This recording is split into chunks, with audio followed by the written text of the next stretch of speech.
Assalamualaikum warahmatullahi wabarakatuh. Perkenalkan, nama saya Berina, NIM 2022A1H029, kelas 3A. Di sini saya akan menjelaskan beberapa materi terkait dengan mata kuliah PPKN. Materi yang akan saya jelaskan ada 3 materi, yaitu yang pertama mengenai hak asasi manusia, yang kedua Pancasila, dan yang ketiga yaitu Undang-Undang Dasar Negara Republik Indonesia 1945. Baik, langsung saja kita ke materi yang pertama, yaitu mengenai hak asasi manusia. Hak asasi manusia adalah sebuah konsep hukum yang normatif yang menyatakan bahwa manusia memiliki hak yang melekat pada dirinya karena ia adalah seorang manusia.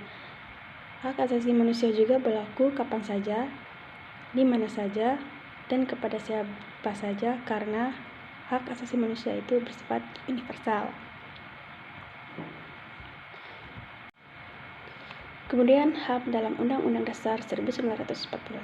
Ketentuan pasal 28 ayat 4 Undang-Undang Dasar 1945 yang berbunyi, perlindungan, pemajuan, penegakan, dan pemenuhan hak asasi manusia adalah tanggung jawab negara, terutama pemerintah. Selanjutnya, sejarah dan perkembangan hak asasi manusia. Bagaimana sih sejarah dan perkembangannya? Sejarah HAM berawal dari dunia barat atau Eropa. Seorang filsuf Inggris pada abad ke-17, John Locke, merumuskan adanya hak alamiah atau natural right yang melekat pada setiap manusia, yaitu hak atas hidup, hak atas kebebasan, dan hak milik. Pada saat itu, hak masih terbatas pada bidang sipil atau pribadi dan bidang politik. Sejarah perkembangan HAM ditandai dengan adanya 3 peristiwa penting di dunia barat, yaitu yang pertama Magna Carta, yang kedua Revolusi Amerika, dan yang ketiga Revolusi Prancis. Kemudian perkembangan HAM antara lain yaitu yang pertama perkembangan HAM periode sebelum kemerdekaan tahun 1908 sampai 1945. Pemikiran HAM pada masa sebelum kemerdekaan dapat dilihat dalam kemunculan organisasi seperti Pergerakan Budi Utomo. Lahirnya pergerakan-pergerakan yang menjunjung berdirinya hak asasi manusia seperti ini tak lepas dari pelanggaran HAM yang dilakukan oleh penjajah. Kemudian periode setelah kemerdekaan tahun 1945 hingga sekarang, yang dimana perdebatan tentang hak asasi manusia berlanjut sampai periode pasca kemerdekaan. Melalui sistem demokrasi, terpimpin kekuasaan terpusat di tanah presiden. Presiden tidak dapat terkontrol oleh parlemen, begitupun sebaliknya parlemen tidak dapat terkontrol oleh presiden. Dan akhirnya pemerintah Presiden Soekarno sekaligus sebagai awal era pemerintahan periode baru, yaitu masa pemerintahan Soeharto. Selanjutnya, pemahaman hak asasi manusia dalam Pancasila. Pemahaman hak asasi manusia dalam Pancasila adalah bahwa HAM merupakan hak yang melekat pada diri manusia sejak lahir, yang bersifat universal, tidak dapat dibagi dan tidak dapat dicabut oleh siapapun. Pancasila mengakui dan menjunjung tinggi hak asasi manusia sebagai hak yang melekat pada diri manusia. Hal ini tercermin dalam sila-sila Pancasila. Adapun beberapa contoh penerapan nilai-nilai hak asasi manusia dalam Pancasila dalam kehidupan kita sehari-hari. Yang pertama, setiap orang memiliki hak untuk memilih agama mereka dan beribadah sesuai dengan agamanya. Yang kedua, setiap orang memiliki hak untuk hidup bebas dari penyiksaan dan tidak diperbudak. Yang ketiga, setiap orang bebas untuk berpendapat dan berserikat. Yang terakhir yaitu setiap orang berhak mendapatkan pendidikan dan kesehatan. Adapun jenis-jenis hak asasi manusia dapat dikelompokkan ke dalam beberapa jenis, yaitu yang pertama hak asasi pribadi, hak asasi politik, hak asasi ekonomi sosial budaya, hak asasi hukum, dan masih banyak lagi. Selanjutnya kita ke materi yang kedua, yaitu mengenai Pancasila. Yang pertama, Pancasila sebagai ideologi negara. Pancasila sebagai ideologi negara adalah 5 dasar yang menjadi pedoman bagi bangsa Indonesia. Selanjutnya, Pancasila sebagai dasar negara. Pancasila sebagai dasar negara yang berarti bahwa Pancasila menjadi landasan dan acuan dalam menyelenggarakan pemerintah negara Indonesia. Pancasila sebagai pandangan hidup bangsa yang berarti Pancasila sebagai pedoman hidup bangsa Indonesia dalam menjalani hidup sehari-hari. Pancasila merupakan ideologi yang terbuka yang berarti bahwa Pancasila dapat dikembangkan sesuai dengan perkembangan zaman. Namun, esensi dari Pancasila harus tetap dijaga, yaitu nilai-nilai yang terkandung dalam Pancasila. Nilai-nilai tersebut harus dijaga dan dilestarikan agar bangsa Indonesia dapat menjadi bangsa yang adil, makmur, dan sejahtera. Selanjutnya, sejarah Pancasila yang dipilih menjadi ideologi dan dasar negara. Pemilihan Pancasila sebagai ideologi dan dasar negara Indonesia merupakan hasil dari proses yang panjang dan penuh perenungan. Proses perumusan Pancasila dimulai pada tanggal 28 Mei 1945 ketika BPUPKI mengadakan sidang pertamanya. Pada sidang tersebut, para anggota BPUPKI membahas berbagai hal yang berkaitan dengan dasar negara. Salah satu tokoh yang berperan penting dalam perumusan Pancasila adalah Ir Soekarno. Pada tanggal 1 Juni 1945, Soekarno menyampaikan pidatonya yang berjudul Lahirnya Pancasila. Dalam pidato tersebut, Soekarno mengusulkan 5 dasar yang kemudian dikenal dengan Pancasila. Usulan Soekarno tersebut disambut baik oleh para anggota BPUPKI. Pada tanggal 22 Juni 1945, BPUPKI menentukan Panitia 9 untuk merumuskan Pancasila secara lebih rinci. Panitia 9 tersebut terdiri dari 9 orang, yaitu Ir Soekarno, Mohatta, Mohyamin, Supomo, Abdul Qahar Muzakir, Abdi Kusumo Djokrosujoso, Ahmad Suebarjo, dan Ki Bagus Hadikusumo. Panitia 9 bekerja selama 2 hari, hingga Panitia 9 berhasil merumuskan Pancasila dalam bentuk Piagam Jakarta. Piagam Jakarta tersebut terdiri dari 5 sila. Piagam Jakarta kemudian diserahkan kepada BPUPKI untuk dibahas lebih lanjut. Pada tanggal 16 Juli 1945, BPUPKI mengadakan sidang keduanya, yang dimana pada sidang tersebut BPUPKI membahas berbagai hal, termasuk Piagam Jakarta. Dalam sidang tersebut muncul beberapa perdebatan tentang sila pertama Piagam Jakarta, yaitu ketuhanan dengan kewajiban menjalankan syariat Islam bagi pemeluknya. Beberapa anggota BPUPKI mengusulkan untuk mengubah sila tersebut menjadi ketuhanan yang Maha Esa. Usulan tersebut diterima oleh BPUPKI pada tanggal 22 Juli 1945. BPUPKI mengesahkan Pancasila dalam pembukaan Undang-Undang Dasar Negara Republik Indonesia tahun 1945. Sampai akhirnya Pancasila sebagai dasar negara Indonesia yang dijunjung tinggi oleh seluruh rakyat Indonesia. Namun begitu, ada upaya penggagalan ideologi Pancasila dapat terjadi dari berbagai pihak, baik dari dalam maupun luar negeri. Upaya penggagalan ideologi Pancasila dari dalam negeri berupa penyebaran paham-paham yang bertentangan dengan Pancasila seperti paham radikalisme, terorisme, dan separatisme. Upaya penggagalan ideologi Pancasila dari luar negeri berupa intervensi politik yang dapat mempengaruhi kebijakan pemerintah Indonesia. Kedua, propaganda yang dapat menyesatkan masyarakat Indonesia tentang nilai-nilai Pancasila. Adapun sikap positif terhadap Pancasila adalah sikap yang baik dalam menghadapi dan mengamalkan nilai-nilai yang ada dalam Pancasila, dapat diwujudkan dalam beberapa bentuk, antara lain memahami nilai-nilai Pancasila, menjunjung tinggi nilai-nilai Pancasila, menjaga dan mempertahankan nilai-nilai Pancasila. Baik, selanjutnya kita akan beralih ke materi terakhir, yaitu mengenai Undang-Undang Dasar Negara Republik Indonesia tahun 1945.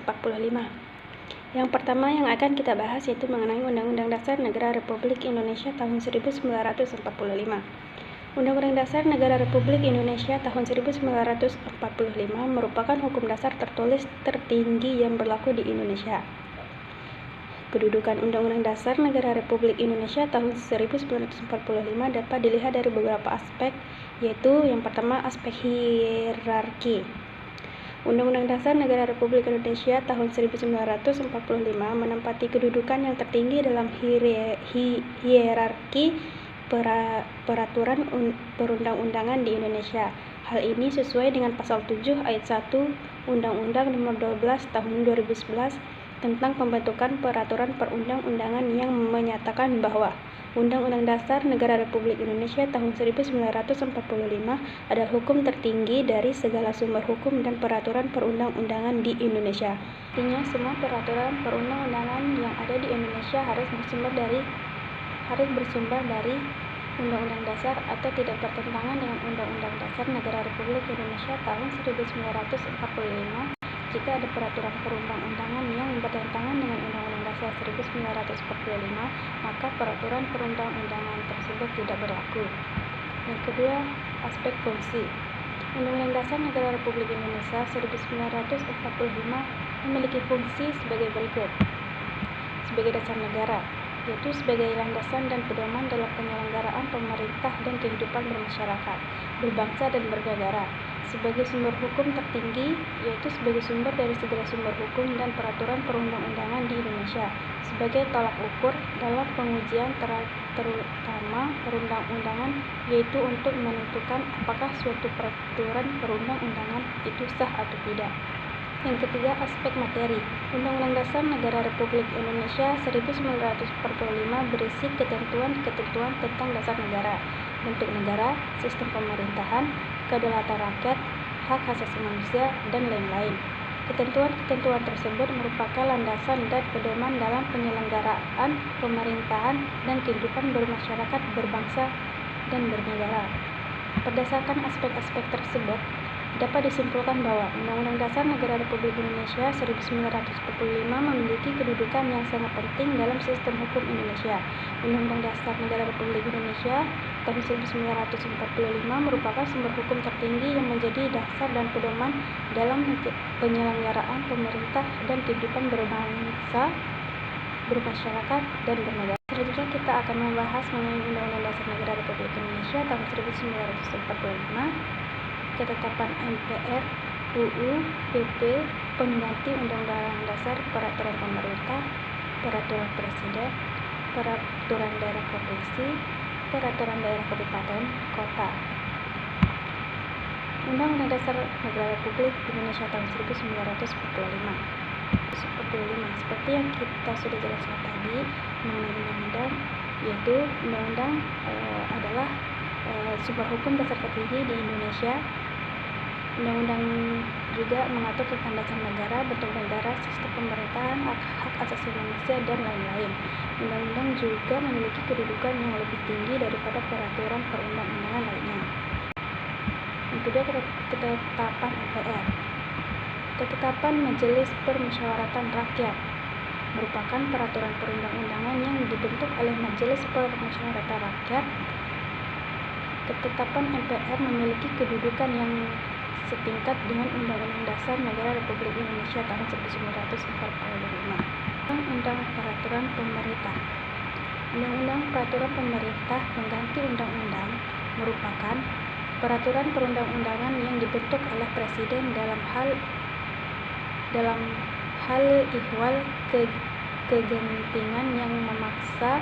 Undang-undang Peraturan Pemerintah memiliki kedudukan yang setingkat dengan undang-undang. Peraturan pemerintah. Peraturan pemerintah merupakan peraturan perundang-undangan yang dibentuk oleh Presiden untuk melaksanakan undang-undang. Peraturan pemerintah memiliki kedudukan yang setingkat di bawah undang-undang. Selanjutnya, peraturan presiden. Peraturan presiden merupakan peraturan perundang-undangan yang dibentuk oleh Presiden untuk menjalankan fungsi tertentu dari pemerintah. Peraturan Presiden memiliki kedudukan yang setingkat di bawah peraturan pemerintah. Peraturan daerah provinsi. Peraturan daerah provinsi merupakan peraturan perundang-undangan yang dibentuk oleh Dewan Perwakilan Rakyat Daerah atau DPRD provinsi dengan persetujuan gubernur. Perda provinsi memiliki kedudukan yang setingkat di bawah peraturan presiden. Peraturan daerah kabupaten kota. Peraturan daerah kabupaten kota merupakan peraturan perundang-undangan yang dibentuk oleh DPRD kabupaten kota dengan persetujuan bupati atau wali kota yang memiliki kedudukan setingkat di bawah peraturan daerah provinsi. Berdasarkan tata urutan peraturan perundang-undangan di Indonesia, maka peraturan perundang-undangan yang memiliki kedudukan tertinggi adalah Undang-Undang Dasar Negara Republik Indonesia tahun 1945. Peraturan perundang-undangan lainnya harus bersumber dan tidak boleh bertentangan dengan Undang-Undang Dasar Negara Republik Indonesia tahun 1945. Yang terakhir yaitu fungsi Undang-Undang Dasar 1945. Undang-Undang Dasar Negara Republik Indonesia tahun 1945 memiliki fungsi yang sangat penting dalam sistem hukum Indonesia. Fungsi Undang-Undang Dasar dapat dilihat dari beberapa aspek, yaitu aspek dasar negara, aspek sumber hukum tertinggi, dan aspek tolak ukur dalam pengujian peraturan perundang-undangan. Berdasarkan aspek-aspek tersebut, dapat disimpulkan bahwa Undang-Undang Dasar Negara Republik Indonesia tahun 1945 memiliki fungsi yang sangat penting dalam sistem hukum Indonesia. Undang-Undang Dasar merupakan sumber hukum tertinggi yang menjadi landasan dan pedoman dalam menyelenggarakan pemerintahan dan kehidupan bermasyarakat, berbangsa, dan bernegara. Adapun fungsi lain yaitu memiliki fungsi sebagai pengendali dalam sistem hukum Indonesia. Fungsi ini dapat dilihat dari beberapa aspek, yaitu aspek hierarki, aspek materi, dan aspek pengawas. Undang-Undang Dasar Negara Republik Indonesia tahun 1945 memiliki fungsi sebagai pengatur dalam berbagai aspek kehidupan berbangsa dan bernegara. Fungsi tersebut antara lain fungsi Undang-Undang Dasar sebagai penentu, antaranya untuk menentukan bentuk dan susunan negara. Kedua, menentukan sistem pemerintahan. Yang ketiga, menentukan hak dan kewajiban negara. Baik, hanya itu yang bisa saya sampaikan. Lebih dan kurangnya mohon maaf. Assalamualaikum warahmatullahi wabarakatuh.